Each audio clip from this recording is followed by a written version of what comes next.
As somebody who's been using Apple products, especially Macs, for many years at this point, I am very familiar with the term Apple tax. The idea that Apple takes parts that you could find in a PC at generally a lower price and marking it up because they put their logo on it. And I do take some issue with the things that this term ignores, but when it comes to performance, especially with things like the ill-fated iMac Pro or the i9 MacBook Pro, it's become kind of hard to argue about. But with the event coming up this October, Apple could very well stand to end the Apple tax. So let's talk about why. Now, for starters, this does not mean that Apple's products are going to become cheaper overnight. In fact, they're probably going to stay the same and remain so for a while.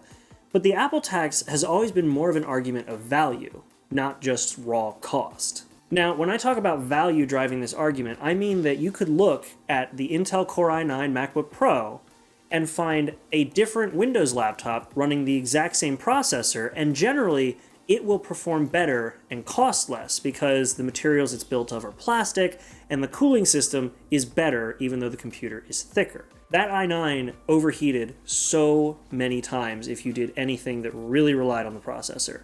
And PCs generally don't have to worry about that because they use plastic and don't care about making their laptops razor thin. And because these laptops are made of plastic and are generally thicker and don't have millions of dollars worth of design time put into them, you end up with something that is a lot cheaper. And that's the argument that always comes up. Look at this Mac Pro. Well, you know what? This Mac Pro starts at $5,000 with parts that you could literally buy for a PC that are anywhere from $2,000 to $3,000 less. Or you could even build a PC with similar components that would outperform this Mac at a much lower price. Now, this argument does ignore things like software benefits or integration to an ecosystem, but for most Windows users, that really isn't an issue, and if you're using an Android phone, the ecosystem there is already very broken. But the reason why I'm saying that this October 18th event could end the Apple tax is because Apple is getting back to a position that they were in back before the 2006 Intel switch. Back in 2006, Apple decided to transition from their PowerPC platform to Intel because Intel was at the top of their game. The Pentium 4 had just come out and was destroying even the best processors that PowerPC could offer to Apple, and were way cooler at the same time. And once the Core 2 Duos and the Core i systems came out, there was no way that Apple could have even dreamed of keeping up, sticking with PowerPC. However, only a few years prior to that, Apple was actually outperforming Intel in a lot of ways with their PowerPC G3 and G4 platforms, and it was only when the PowerPC G5 came out that issues with thermal limitations and massive cooling needs really drove Apple away from the PowerPC platform. That does sound kind of familiar, doesn't it? Yeah, once Intel sort of rolled past their 4th and 5th generation processors, their performance and innovation year over year became worse and worse and worse. And because Apple wanted to continue to make thinner and lighter and more power-efficient machines, the views and roadmaps of Intel and Apple began to sort of divert from one another. This one sentence from Steve Jobs back when they began the transition from PowerPC to Intel could line up perfectly with why Apple is transitioning to their own chips today. As we look ahead, we can envision some amazing products we want to build for you, and we don't know how to build them with the future PowerPC roadmap.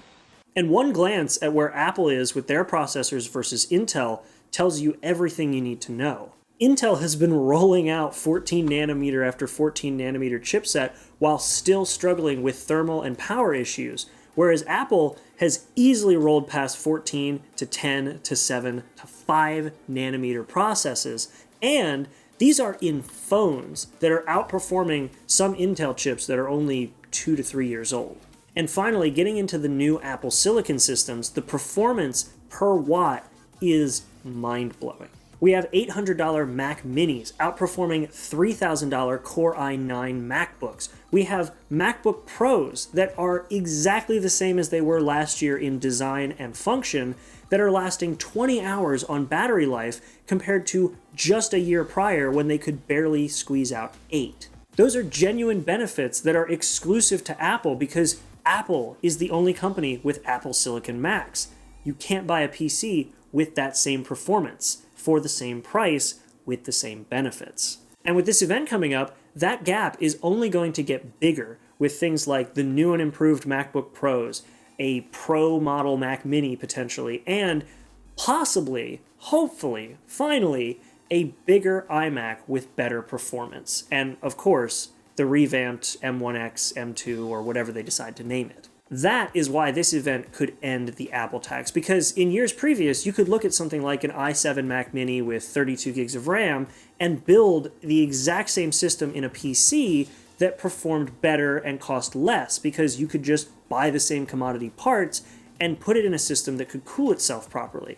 But looking at the new systems that Apple is designing, there is not going to be a single PC that can come close in terms of price to performance. And when you stack all of the software and ecosystem benefits on top of it, Apple could very well be in a league of their own with this next generation of processors. It's kind of hard to make a video like this and not sound like a fanboy, because when you talk about the benefits of Apple to somebody who just hates Apple no matter what, you pretty much are just going to fight a losing battle, because no matter how great Apple's performance is, no matter how incredible it is that they're beating a Core i9 that draws 125 watts in a system that can draw 38 for the whole system, yeah, that doesn't matter if you hate Apple. But if you're somebody who's genuinely interested in the future of technology and where technology could advance to in the next few years, this event could be a really big deal. And like I said at the start, could end the argument of the Apple tax. But anyway, guys, that's been it. Thank you so much for watching. I will be getting more into anime videos later, but it's just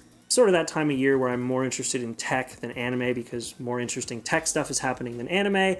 But if you like any of that kind of content, make sure to like and subscribe. Make sure to hit the bell button too, so you're notified when new videos come out. And leave a comment down below. Are you guys actually interested in this kind of stuff, the content, or really anything I talked about in this video or in future videos?